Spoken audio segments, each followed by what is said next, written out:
Sebab pemimpin yang adil dan amanah itu adalah mementingkan kepentingan rakyat dibanding kepentingan diri sendiri. Bisa mempertanggungjawabkan hasil pekerjaannya dan juga berlaku adil kepada siapapun bawahannya ataupun lainnya. Adil ini dimaksud contohnya tidak membeda-bedakan siapapun, misalnya karyawan yang dikenal, yang dekat, ataupun yang tidak dekat. Jadi dalam pekerjaan harus adil, seperti itu sih. Pemimpin yang adil dan amanah adalah pemimpin yang memegang apa yang ia janjikan pada mungkin sebelum terpilih dan melaksanakan sesuai dengan apa yang ia janjikan, walaupun pada perjalanannya banyak dinamika yang dihadapi. Tapi menurut saya dia harus tetap menjalankan dan berlaku adil pada seluruh elemen yang ada di bawahnya. Pemimpin yang dapat bertanggung jawab dan menerima mandat dari anggotanya. Contohnya ketika seseorang dipilih menjadi ketua oleh anggota-anggotanya, dapat menerima aspirasi dan masukan secara musyawarah dari anggotanya. Dia kalau misalkan untuk di lingkungan kerja mungkin ya Kak, orang yang tidak milih untuk memberikan lot pekerjaan kayak gitu, terus juga tidak memberikan pekerjaan tuh bukan like and dislike kayak gitu. Terus ya pokoknya contohnya kayak memberikan pekerjaan yang sesuai dengan lot kemampuan dan lot kerja masing-masing timnya. Alhamdulillah, kembali di Kalam Hati, insya Allah sampai ke hati. Masya Allah, kita masih berada di Masjid As-Sakinah, Jalan Bendi Utama, Tanah Kusir, Jakarta Selatan, dengan tema kita yaitu pemimpin yang mulia. Ya, tapi sebelumnya kita juga sudah menyaksikan nih, ada tadi Vox Pop yang ditanyakan langsung kepada teman hati di luar sana tentang pertanyaannya, apa menurut kamu pemimpin yang adil dan amanah itu, dan contohnya seperti apa? Tadi sudah dijawab, banyak sekali respon, banyak sekali jawaban, dan itu sepertinya juga menjadi harapan dan doa supaya kita bisa mendapatkan pemimpin yang adil dan juga mulia. Amin ya Rabbal Alamin. Masya Allah, sekarang kita akan menjawab nih pertanyaan dari teman hati virtual. Pertanyaannya ini dari Dimas Gilang Yudhistira. Assalamualaikum Ustadz, apakah mungkin lahir pemimpin yang adil dan amanah? Sedangkan masyarakatnya saja masih ada yang korupsi kecil-kecilan. Silakan Ustadz Munawir langsung dijawab. Bismillahirrahmanirrahim. Terima kasih pertanyaannya. Ini satu pertanyaan jadi 3 jawaban. Pertama keadilan. Yang kedua aman. Yang ketiga korupsi kecil-kecil. Emang ada korupsi kecil-kecilan? Contohnya nyuri waktu juga, itu juga korupsi juga ya. Makanya ketika kita diingatkan oleh Gilang tadi, Masya Allah luar biasa. Jadi kita harus koreksi diri bahwa kita semuanya manusia pernah ngelakuin itu ya. Karena kadang-kadang kita yang ngambil punya hak orang lain. Nah kalau bentuknya barang bisa dipulangin, tapi kalau bentuknya waktu nggak bisa diulang. Nggak bisa diulangin, emang waktu bisa diulangin lah ya. Lah kalau bisa diulangin kita kepengin muda lagi.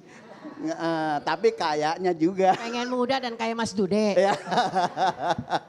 Masya Allah. Nah tentunya solusinya bagaimana?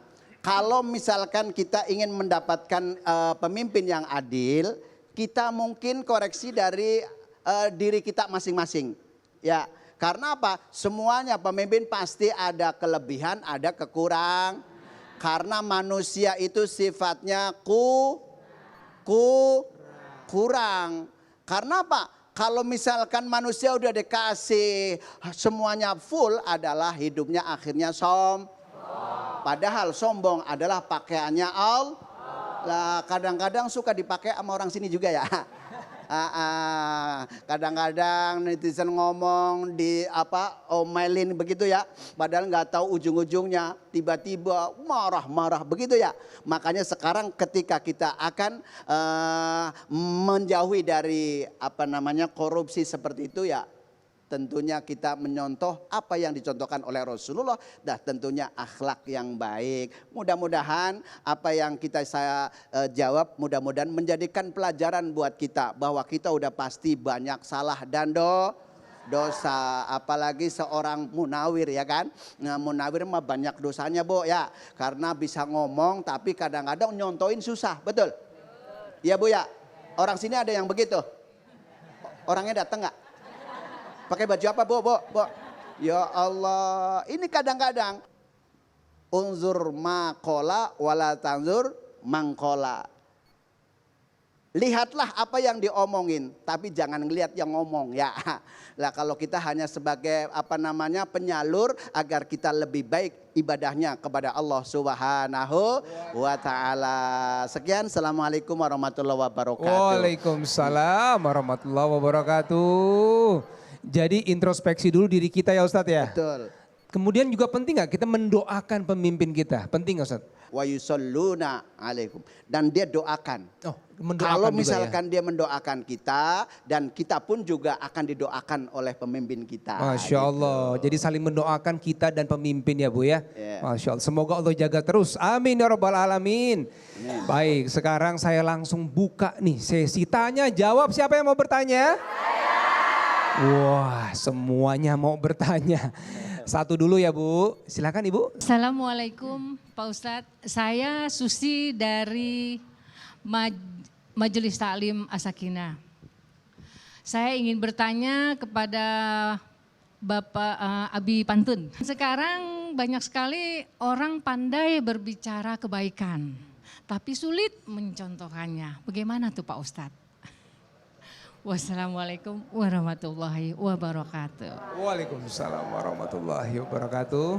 Baik, Bunda yang bertanya, jadi di Quran memang bukan hal yang baru. Ya, ini buat para pemimpin termasuk juga buat saya yang bicara.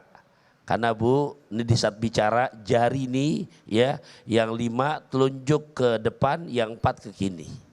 Nah oleh karenanya buat yang seperti Bunda tanyakan tadi, di surat ke-61 juz ke-28 ayat kedua dan ketiga, Allah ngasih gambaran betapa dahsyatnya buat mereka yang dimana kata Quran, ya ayyuhalladzina amanu lima taqulu ma la taf'alun kabura maqtan indallah an taqulu ma la taf'alun. Hai sekalian orang-orang yang beriman, kenapa kamu pandai berbicara tapi tidak pandai untuk merealisasikan? Sama kan dengan pertanyaan Ibu? Maka di saat yang terjadi demikian, ya Allah, jujur loh, nemo nerusin arem-arem berasa anget, seksaannya serem banget. Ya nanti yang ngomong Quran, kabura maqtan indallah antakulu ma la taf'alun. Neraka jahanamlah tempat kembalinya buat mereka yang pandai bicara tapi tidak pandai untuk mencontohkan.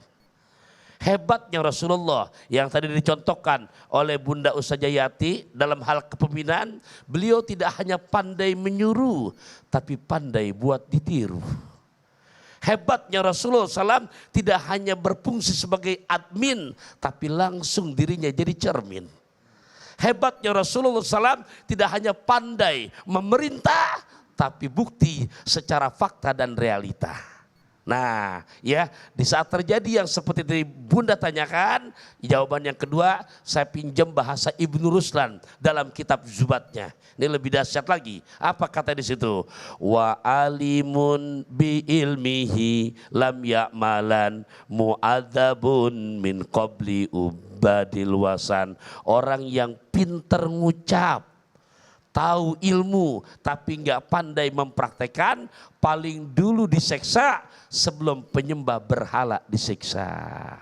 Jelas ya Umi ya? Jelas Ibu, Masya Allah. Jadi pemimpin itu memang berat sekali Ustadz ya. Sangat, makanya tadi kan disinggung di segmen awal saya bicara mah, di saat bisa mampu 7 kelompok yang besok orang bingung, dia nyaman berada pada naungan perlindungan Allah. Siapa mereka kata Nabi? Imamun adilun, pemimpin yang amanah, yang adil. Yang adil, Masya Allah. Mudah-mudahan ya Bu ya, pemimpin-pemimpin tahu tentang hal ini dan benar-benar bisa menjalankan dengan baik, Masya Allah. Karena tadi siksanya berat sekali, Masya Allah. Baik, siapa lagi mau bertanya? Silakan Ibu, pertanyaannya langsung ke Bunda Yati ya. Assalamualaikum Ustazah. Nama saya Yatimah dari Majelis Taklim As-Sakinah. Iya, sama ya. Iya. Mamah dong. Saya ingin bertanya kepada Ustazah atau Bunda Yati Priyati. Pertanyaannya adalah apa makna sebenarnya dari melayani umat dalam konteks kehidupan modern saat ini, terutama bagi pemimpin dan masyarakat biasa. Terima kasih. Wassalamualaikum warahmatullahi wabarakatuh. Waalaikumsalam warahmatullahi wabarakatuh. Bunda ditahan dulu, Ibu nanti pertanyaan dijawab sama Bunda setelah yang satu ini ya. Jangan kemana-mana, tetap di Kalam Hati. Insya Allah sampai ke hati.